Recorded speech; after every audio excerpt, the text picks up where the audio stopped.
So that is my cue to begin today's session. So good afternoon, happy Friday, happy Veterans Day or observation of Veterans Day. First want to thank and acknowledge all of our veterans who have joined us for today's call, as well as celebrate and honor those veterans in our lives. Thank you for your service to our country. Thank you all for joining us today for this really important session, our Tempo Talks session, an important discussion and revealing the results of a Milwaukee Women in the Workplace study conducted by Marquette's Institute for Women's Leadership.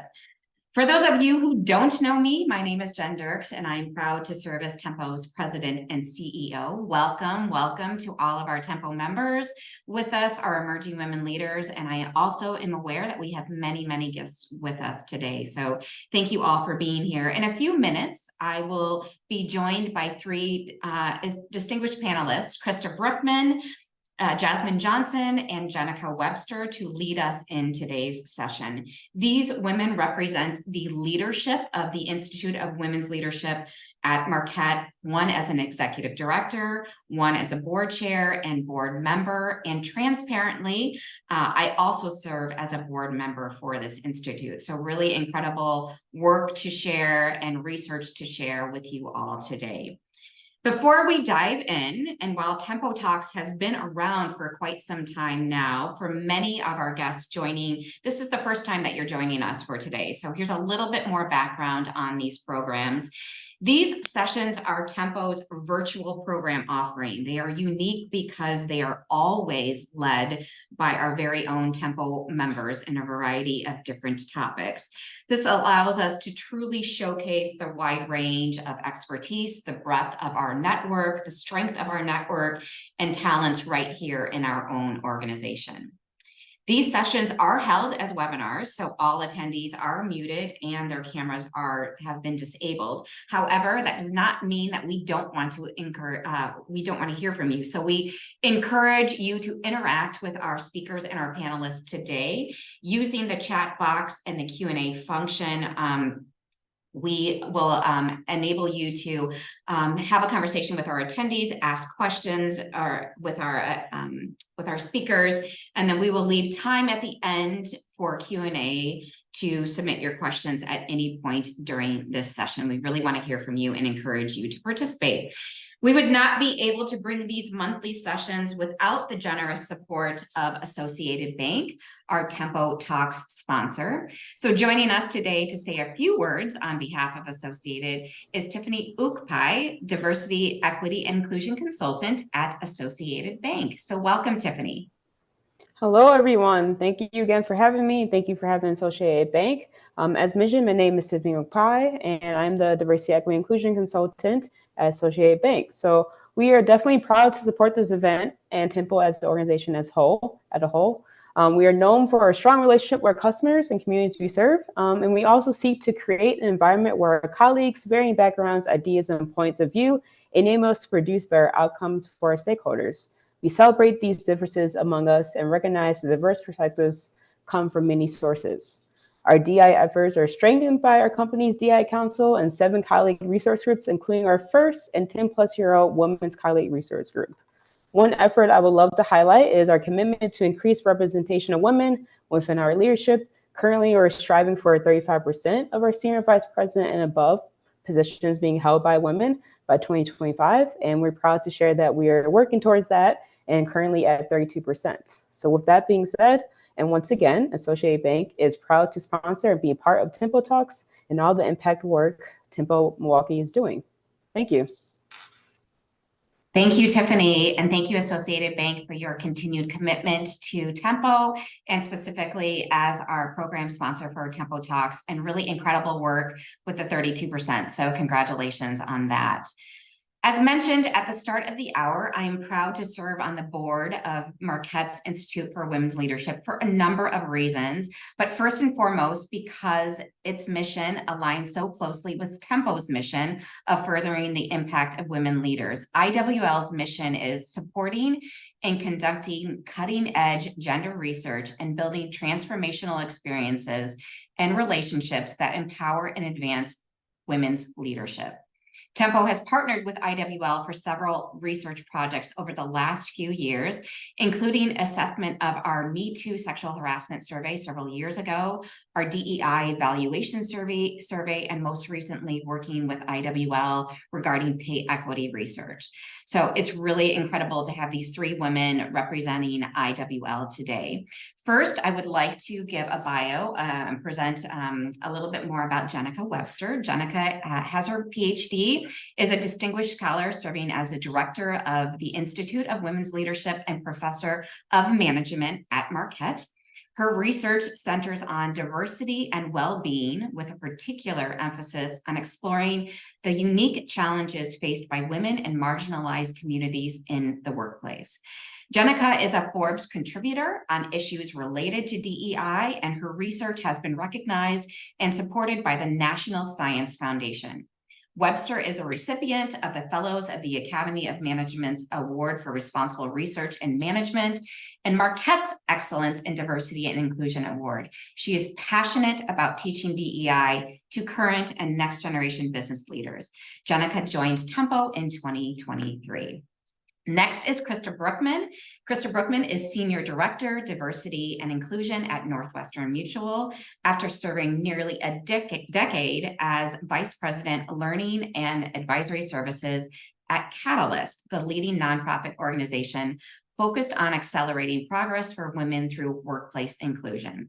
In her role at NM, Krista leads the Women's Initiative efforts to maximize strategic growth, foster a culture of belonging, and positively impact D&I outcomes for the attraction, retention, and advancement of women. Krista is involved in several professional women's organizations, including Professional Dimensions, Milwaukee Women, Inc. She is the chair of Marquette University's Institute for Women's Leadership and serves on the board of directors for the Milwaukee Youth Symphony Orchestra. Krista joined Tempo in 2010. So welcome, Krista and Jenica. And Jasmine Johnson serves as Versity's Wisconsin Area Vice President and Director of Donor Services, where her top priority is to lead the donor services team in its pursuit of meeting the demand of blood products needed to serve patients. With extensive experience in community advocacy, Jasmine oversees the team leading Versity's Thrive on King Collaboration, a new community resource and permanent blood donation center on Milwaukee's North Side, scheduled to open in 2020. Jasmine was recently named one of Milwaukee Business Journal's 2023 Power Brokers and was selected as a participant of the 2020 Young American Leaders Program through Harvard Business School. Jasmine joined Tempo in 2021. So welcome to all of our panelists. And I'm going to begin with Jenica. So we are going to start with you first to provide background on the research, and then most importantly, reveal the results of the key findings. And then we'll welcome back Krista and Jasmine for the discussion. So Jenica, I will turn it over to you.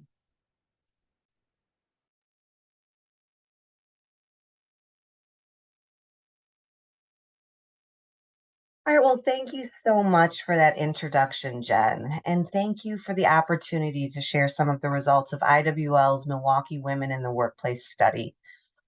Well, I am the one presenting a snapshot of the results here today. I just want to note that this project was a team effort, to be sure. And I want to acknowledge Carson, Kate, and Sarah for all of their hard work.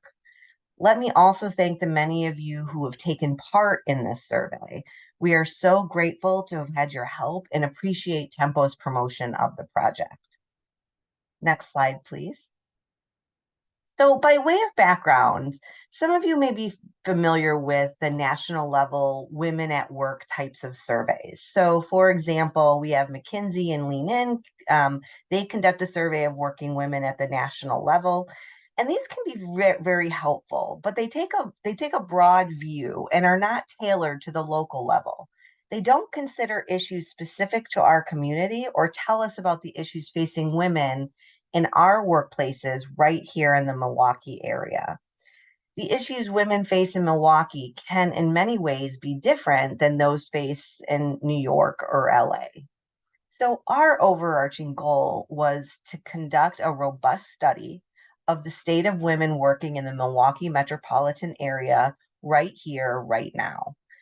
We wanted to better understand and share those factors that encourage women to engage, inspire, and transform in Milwaukee business and the greater community. So, to get in a little bit to the survey, working with our community partners, including Tempo, we identified 5 broad areas to focus on. And those 5 broad areas are well being, workplace experiences, retention, workplace people and systems, and community attachments. But before we get into the results of those, let me begin by sharing with you how we conducted the survey and who took part. So we launched the study online in March of 2023 and collected data throughout the spring. We had a tremendous sample size with nearly 1,600 people taking part, which gives us about a plus or minus 2% margin of error, which is fantastic. As you can see here in this graphic, 2/3 of the people who took part were women and about 1/3 were men. And having those men in the sample was so important because it allowed us to make some comparisons. In terms of demographics, they really did mirror the area's population fairly well. While mostly white and straight, there was a strong representation of diverse identities in terms of race and ethnicity and sexual orientation. The median age of the sample was 37, and they came from a wide variety of industry sectors and across levels within their companies, from entry-level positions to women in the C-suite. So in the short time that we have today, I want to just briefly share some of the main findings, and then we'll have some time to discuss them a little bit further with the panel. Next slide. Thank you. So the first area that we addressed was women's well-being. We considered well-being in terms of personal and financial. For personal well-being, we found that overall, more women than men reported burnout. And this was especially true for Black women, reporting 55%, and Latinas reporting 54%. We saw the same pattern for mental challenges with mental health challenges, with more women reporting mental health challenges than men overall, and substantially more than half of Black women, 58%, and Latinas also at 58%, reporting those challenges. And more than men, and women more than men also reported that their job made it difficult to achieve work-life balance. Next slide, please. So in terms of financial well-being, we asked about equal pay, current financial security, and financial security for retirement. Regarding being paid equally, the numbers are not good. So fewer than half of the people who took part in the survey thought that they were paid equally to others in their organization. And this was lower for white women, and that number continued to really drop off for women of color, where we see only about 1/3 of women of color thinking they are paid fairly. So to say that another way, around almost 2/3 of women of color see themselves as being paid unequally. Current financial security and feeling secure about retirement were also low, and again, especially low for women of color. Next slide, please. So next we asked about people's experiences of work. I'm just going to highlight a couple of those items that we assessed. But one question had to do with feeling unsafe at work, bringing up concerns or offering alternative perspectives. And this essentially is a question about psychological safety, a term that many of us now are familiar with.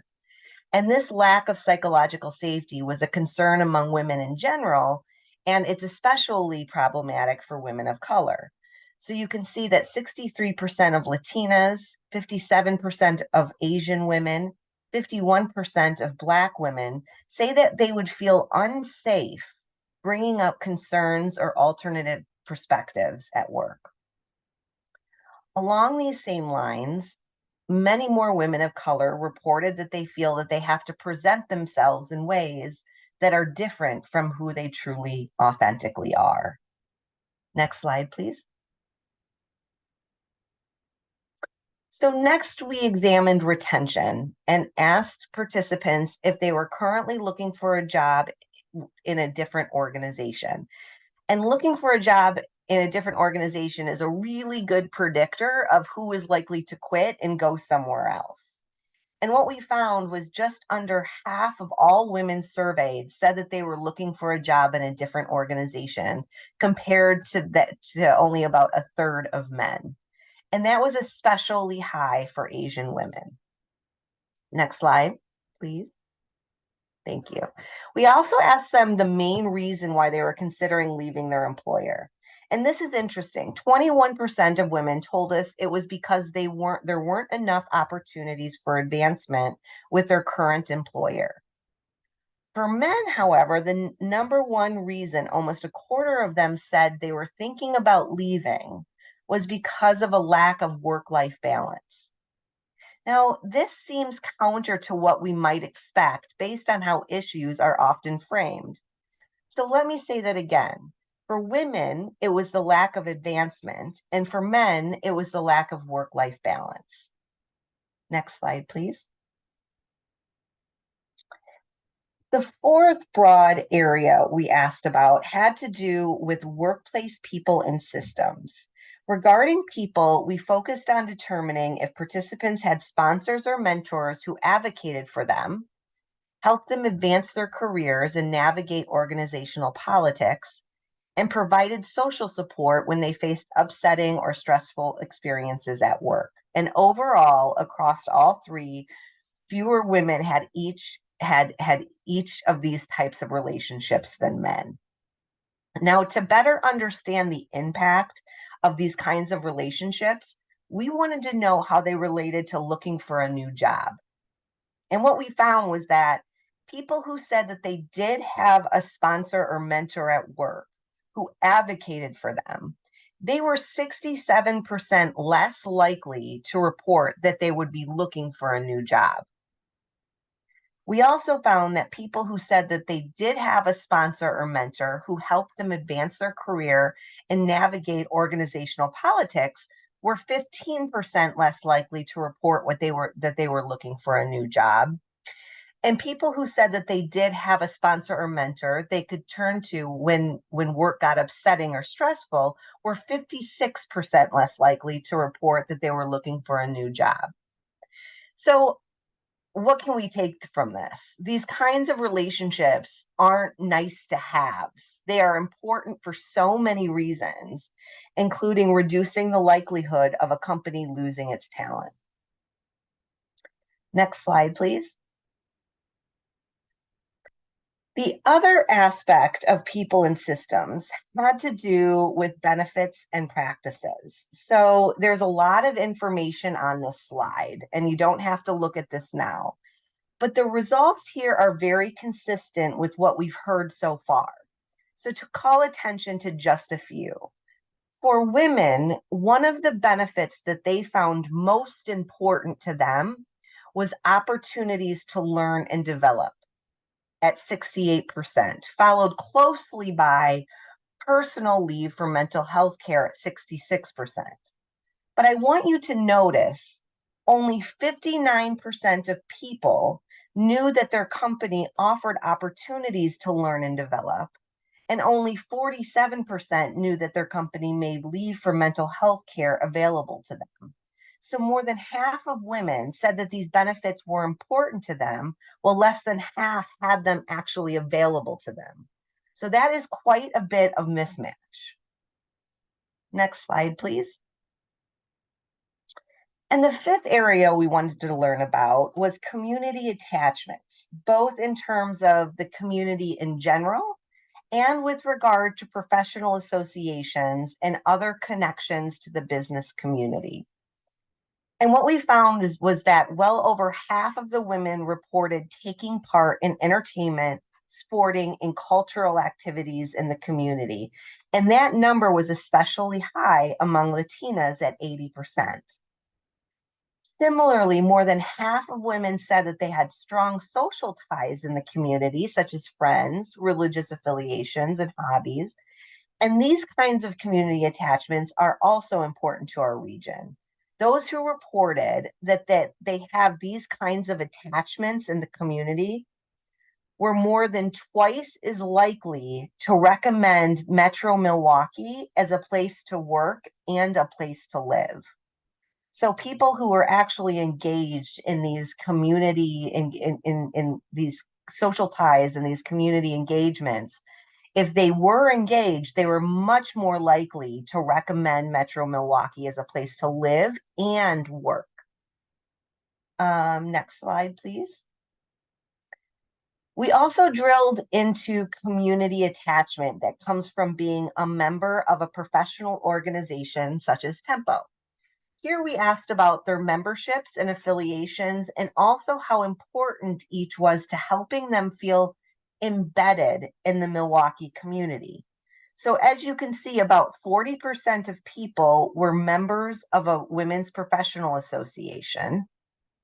And 58% of those said that the membership was important or very important to their feeling embedded in the community.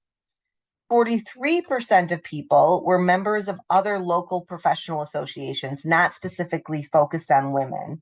And 53% of them said it was important or very important to their feeling embedded in the community as well.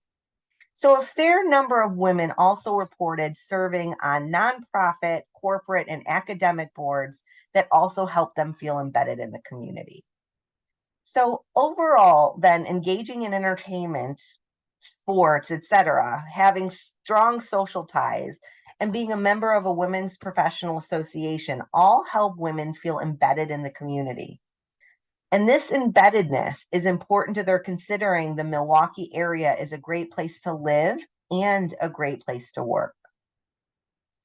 So here is where I will wrap up my brief overview of what we found. The full report has some additional findings and some considerable amount of detail, and it's available on the IWL website. And I do hope that you take a couple of minutes to look through that report. Thank you, Jenica. And yes, wanted to reiterate that all of our attendees can access the results of this study on the IWL website. As Jenica mentioned, we will also be providing that in our follow-up communication to those who have attended today's session with the attachment. So you can see that for yourself. So thank you, Jenica. Thank you to IWL for presenting this and conducting this really important survey. I'd like to now bring in our distinguished panelists, Krista Brookman and Jasmine Johnson, to continue our conversation, and Jenica join in the conversation as well. So Jasmine and Krista, I know you all have been able to pour through the survey results based on the work that the IWL has done. Just wanted to start from the top and really just get your impressions of what were there, any surprises that you thought, or anything, some of the big nuggets that you gathered from the results of this survey. So Krista, I'm going to start with you, and then Jasmine and Jenica, we will open it up for you as well. Great. Well, first, let me say thank you, Jen, and appreciate you recognizing that tomorrow's Veterans Day. I know that those are many who have served, and really appreciate their commitment to our country and to their families as well. Thank you to Jenica and the IWL for doing this research, being intentional about Milwaukee. I think that's so very important. And really learning about the opportunities and barriers that our women in our community are facing. And so much of this is important because, these are opportunities for us to hear from those that may not have a chance to voice these truths that they're experiencing in their workplaces. And so having studies like this specifically focused on our workplaces really helps bring that voice to the table. And then Jen, thank you and the Tempo team for just being the convener of all of this conversation, because, this is where the action takes takes place, right? And so when we have these conversations in our professional networks, in our groups, this is where we can start to kind of think about, well, what are some of the things that we can do to address these issues? So your question is really about, you know, what are you seeing here? And the way that I look at it, it's almost like the tale of two cities, right? Like it's the best of times and it's the worst of times, right?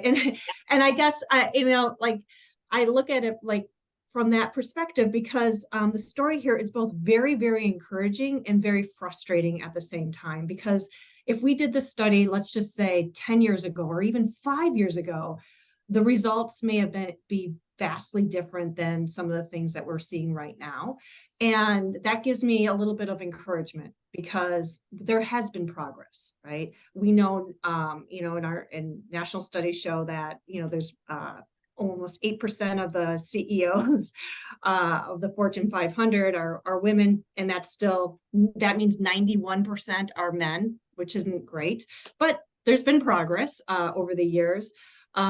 I think from looking at it from a board perspective too, we know that almost 30% of the S&P 500 board seats are now held by women. That's tremendous progress. And I know many, many people here today have been a part of that work and even doing it here in Milwaukee. And to see that number at 30% is really exciting. Although that number for women of color is really low, and we need to still continue to work on that. We're not done yet. We know that women make up 47% of our entire labor population. And we know that women today are earning more than half the bachelor's degrees. It's almost like at 57%. So there's some, high points here, but we know that there's just, there's still opportunity. And I think that progress has really been because of companies having an intentional and focused effort on the research and really taking the time to understand and having intentional actions around diversity and inclusion and gender in their workplaces, and really starting to understand and focus on the issues. This is the frustrating part of the story, and it's really about what do we need to do to address the lagging progress, in particular for women of color in this work and this pipeline. And I think Jenica really laid it out nicely as, why are women leaving? And this leaky pipeline has been a consistent issue across the board, across the years. So I think at the end of the day, what we have learned all along the years is that when we make workplaces better for women, everyone can benefit. So I think we just kind of keep moving on this. And those were some of my initial takeaways. Yeah, I love that. Thank you, Krista. I love that. I mean, I think the analogy that you said, the tale of two cities, I mean, you want to celebrate the significant milestones, yet can we accelerate those milestones? Can we make that happen even and faster? So appreciate your perspective. Jasmine. Well, good afternoon, beautiful ladies, and hello to all of our participants. I too want to say thank you for the leadership and service to all of those that have served in the armed forces. Happy Veterans Day to you. Chairwoman Brookman really laid the foundation and groundwork to kick off our conversation for today. For me, joining Marquette University's Institute for Women's Leadership, majority of my career has been, working for some of the largest brands in the world that are centered around research and development. So, data is like my best friend. And for me personally, it's often a place to level set conversations that are typically led with emotion. So, I like to insert many times, well, according to the data, and then say what I need to say, because that takes the emotion and or the defensiveness out of the conversation and kind of just sets the tone. And on my bucket list, I would love to be published one day. So like to me, joining IWL and being a part of this work was like the closest I'll get to that anytime soon. So it's an honor and a privilege to serve alongside the men and women that are part of the Institute of Women's Leadership at Marquette University. When we look at the purpose of the study, which is to better understand those factors that encourage women to be engaged, inspired, and really transformed in the Milwaukee business community, for me, it's a continuum of what we already know. So it wasn't many surprises. It was, refresh of data points and data sets that I feel that will equip us to have the pointed and necessary conversations in our workplace. Um, you know, Krista mentioned if we would have taken this data, 5 or so years ago, it would look different.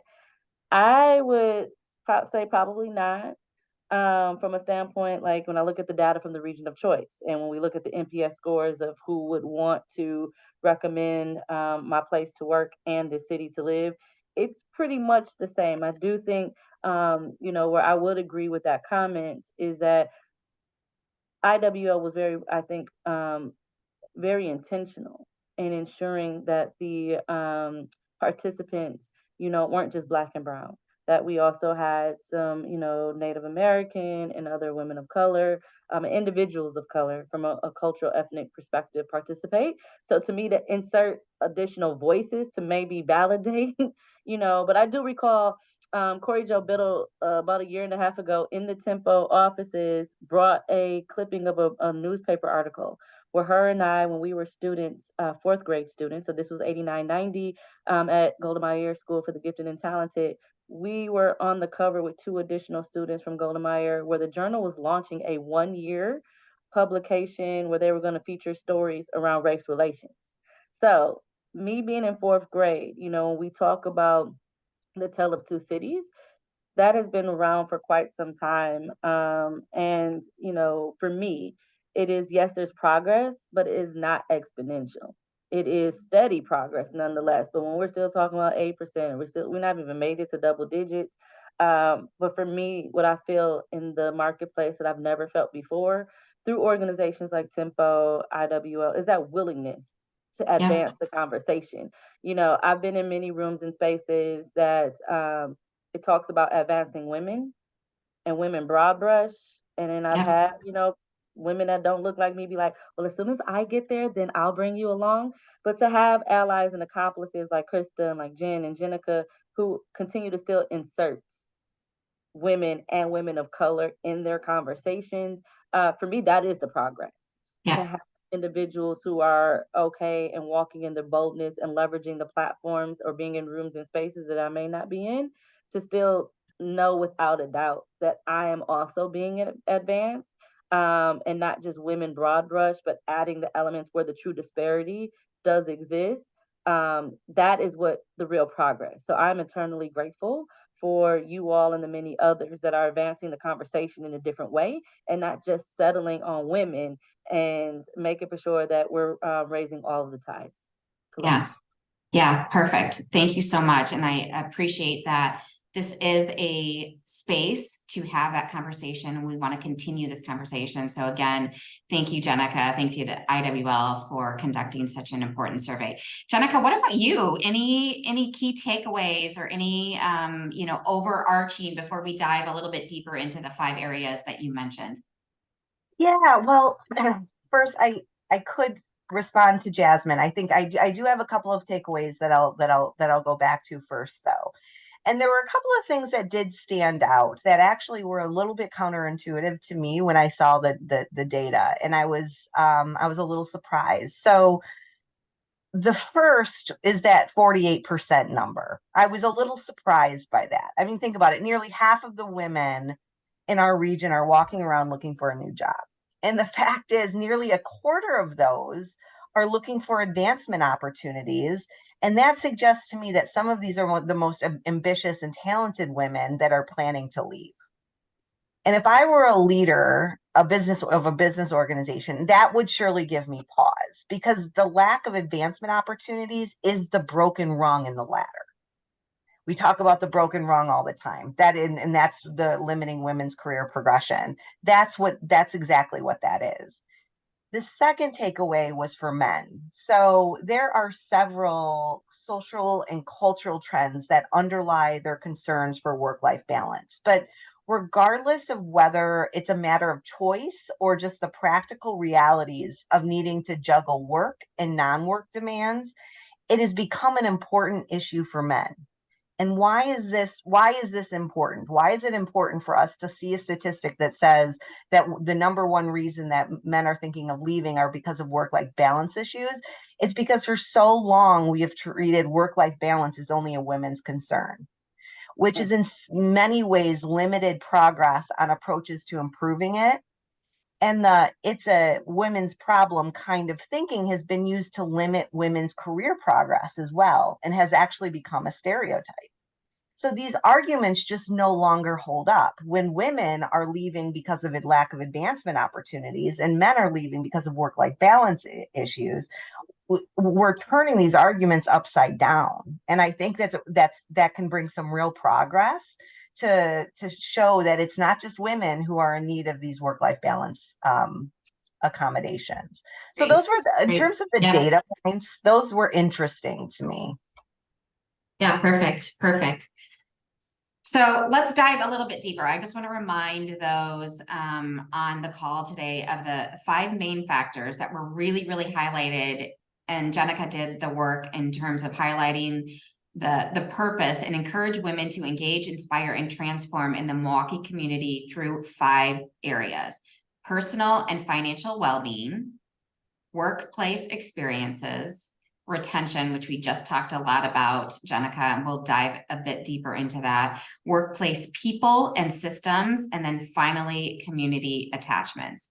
So going a bit further into each of these areas, let's begin with personal and financial well-being. So more women experience burnout, mental health challenges, and difficulty achieving a work-life balance compared to men. So let me just restate the percentages. So 49% of white women compared to Black women at 55%, Latinas at 54%, and Asian women at 44%. Compare that to only 40% of men experiencing burnout. So I want to get thoughts and reactions to that part of the study. Jasmine, let me start with you and your thoughts on that experienced burnout. So burnout to me comes in multiple different forms that compounds to get to that emotional state of being burnt out, right? So a most recent that I can pull from, during 2020, when the year started, and my son will say he knew it was going to be a horrible year when Kobe, right? So we lost Kobe first, and his beautiful daughter, amongst others.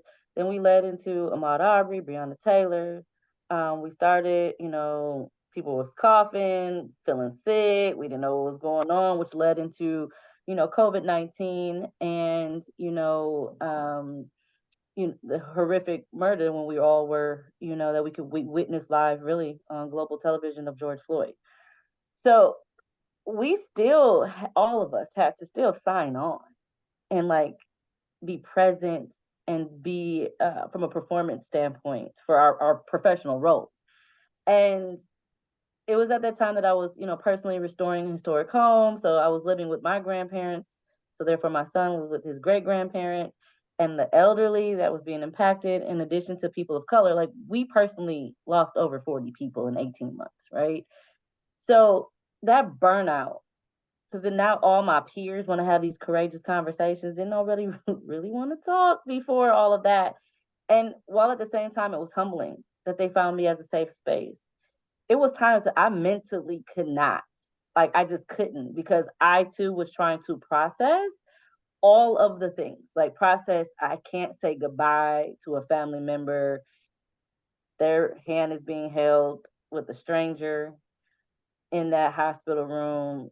FaceTime doesn't seem enough. My best friend's mom is gone. I can't go console her. So I'm just doing porch ditches of cases of water, pans of lasagna. So that burnout. Then I have a teenage son who's like, here we are again, Mom. How is an unarmed Black man more dangerous than that Dylan Roof kid who shot people and was able to walk away unscathed?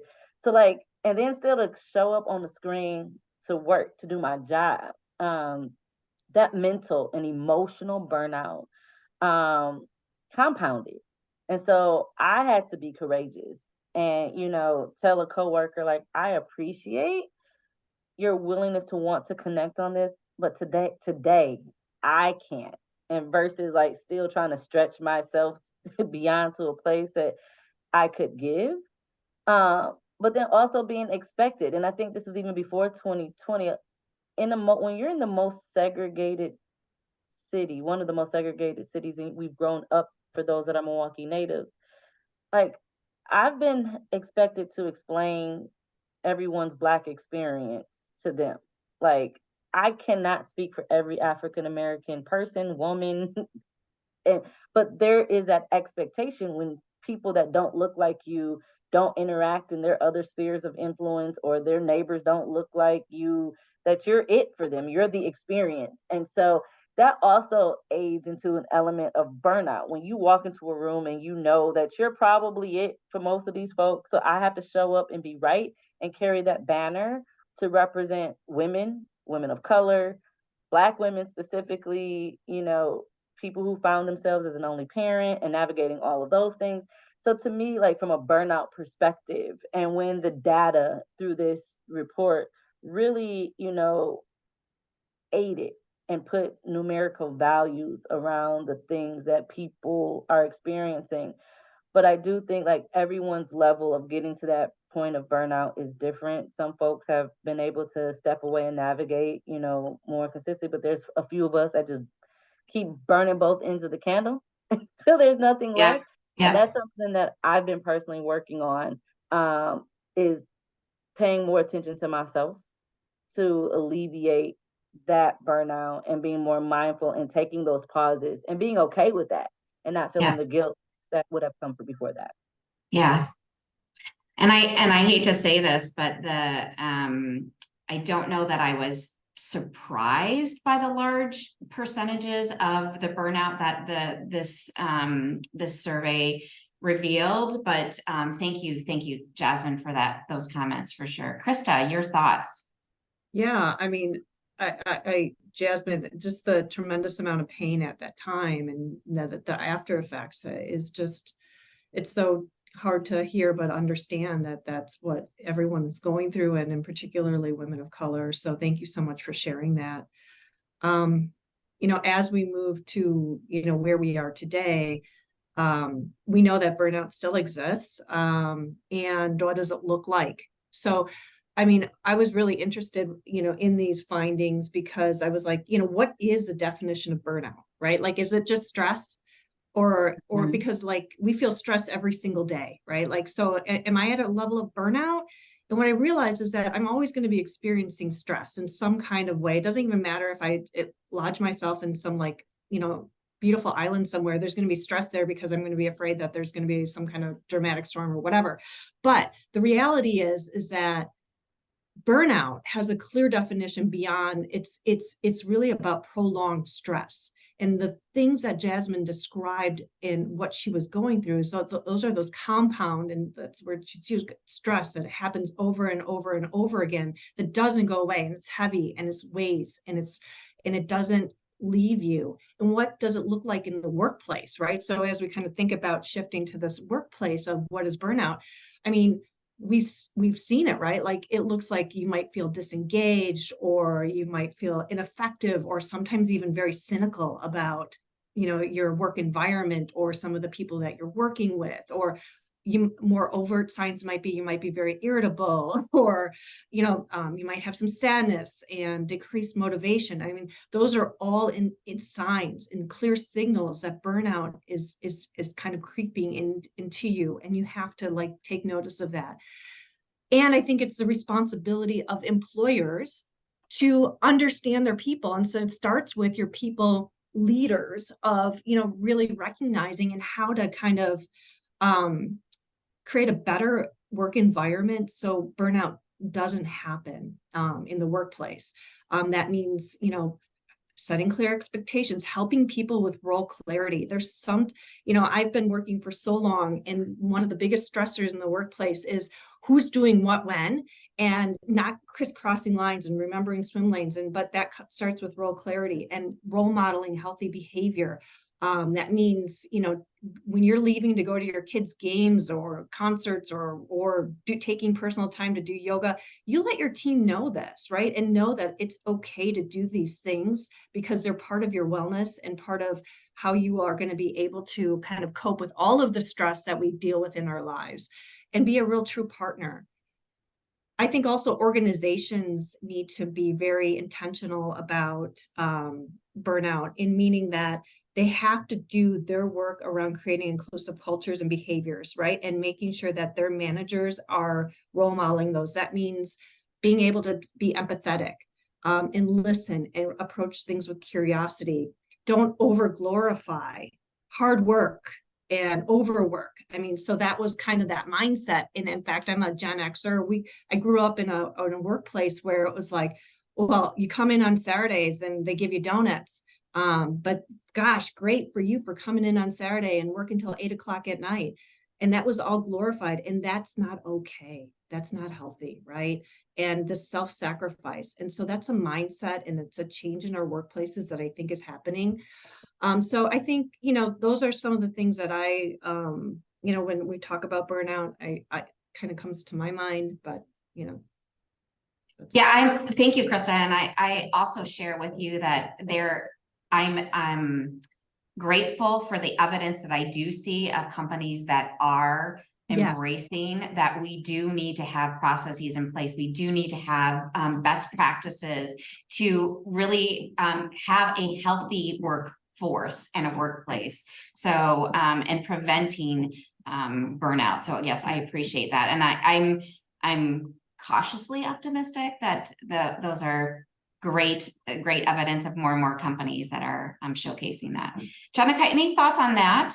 Yeah, I just wanted to add, I mean, I think that this has been a great conversation. I think that it is up to executive leaders, to leadership. I think it's up to organizations to understand this and understand burnout. But I also think it's important that we all understand as humans, as coworkers, that we don't know what people are coming into the workplace with, the trauma that they're coming in with, whether that be decades of experiences that we don't understand.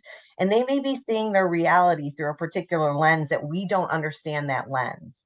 And so to have some grace and to have some empathy with all of our coworkers is just, I think, could be a profound impact. It isn't just about, I think that organizations can do a lot, but I think we as individuals can also understand if somebody comes in as, with a bad mood, maybe an attitude, maybe somebody's just not having a good day. And instead of just, writing that person off, really trying to get to the bottom of that. Because I think we just don't understand what people are going through outside of work, in addition to what they're going through in work, inside of work. Yeah, agree, Jenica. And I love the comment that was left by one of our attendees. Exec leaders should understand they don't have to compromise performance to be empathetic leaders and a leader who recognizes burnout. So agree with that as well. So thank you for that. So that's personal and financial well-being, a big nugget that was pulled from that key area, that factor. Let's move on to workplace experiences. And Jenica, you mentioned a lot about psychological safety. And so the study found the lack of psychological safety was a major concern among all women, and particularly women of color. 63% of Latinas, 57% of Asian women, and 54% of Black women reported that they would feel unsafe bringing up concerns or alternative perspectives. So how are we, and thoughts on that, that result, but also, Krista, you talked a lot about having inclusive workplaces and the importance of that and bringing your true self. So I'd love for anyone to maybe just jump in here and share comments about that, that reveal from the survey.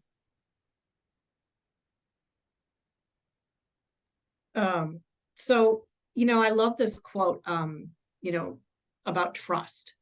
change occurs at the speed of trust, right? And so in order to create these cultures where we want to create a strong sense of belonging, right?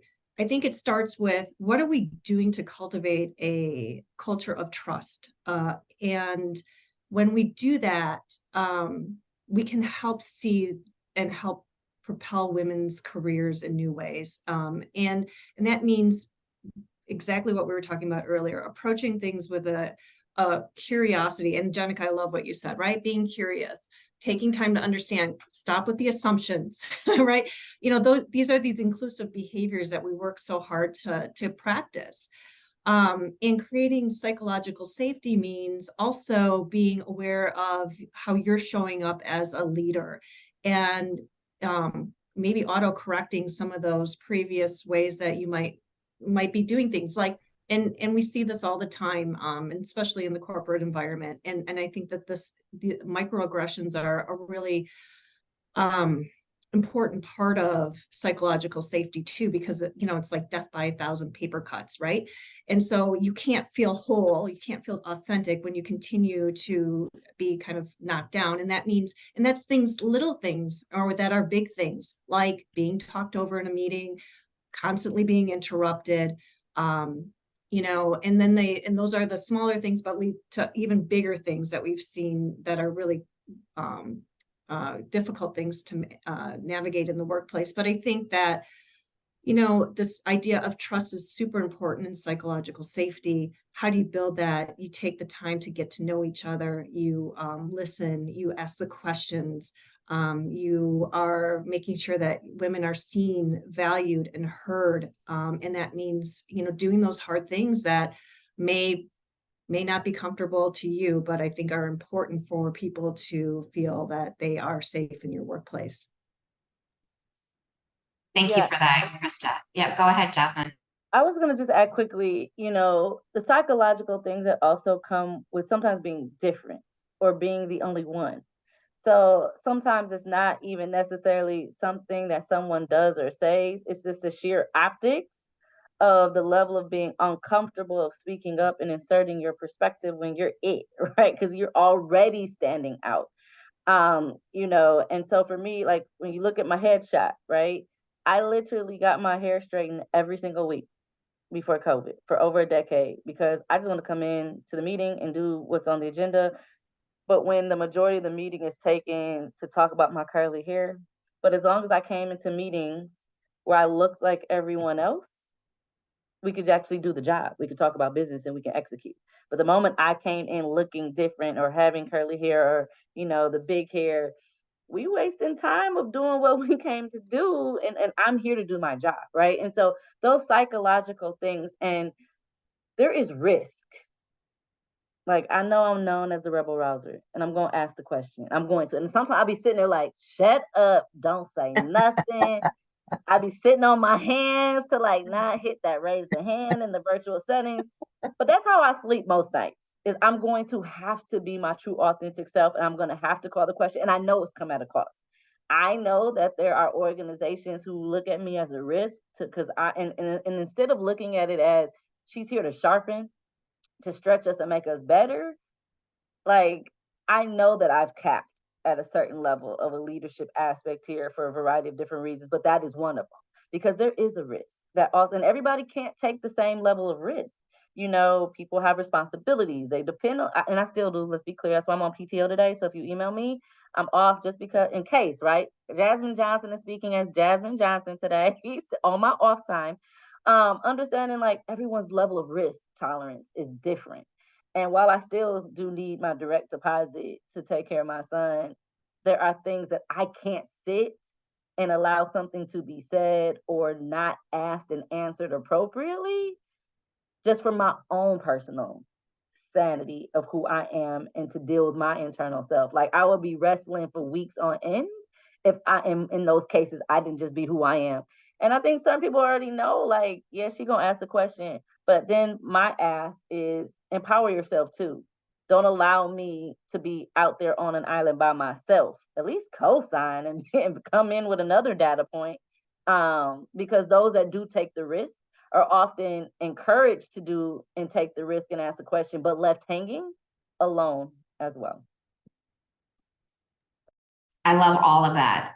Empowering, being that co-pilot, being that person to advocate for one another, right? And Krista, that idea of trust, establishing trust, that sense of belonging. So thank you both for your comments.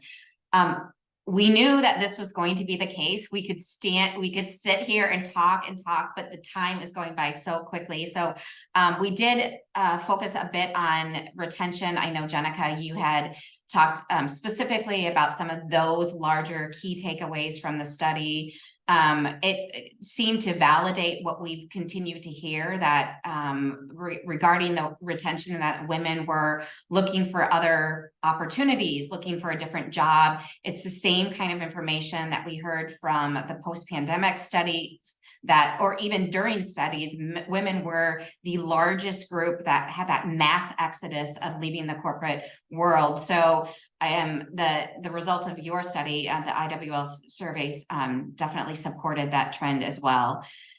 Let's talk a little bit about the community attachments, and because I think this brought joy to my face, and this certainly had a little bit of job security, in terms of validating and the value of an organization like Tempo, like Professional Dimensions, like Milwaukee Women Inc.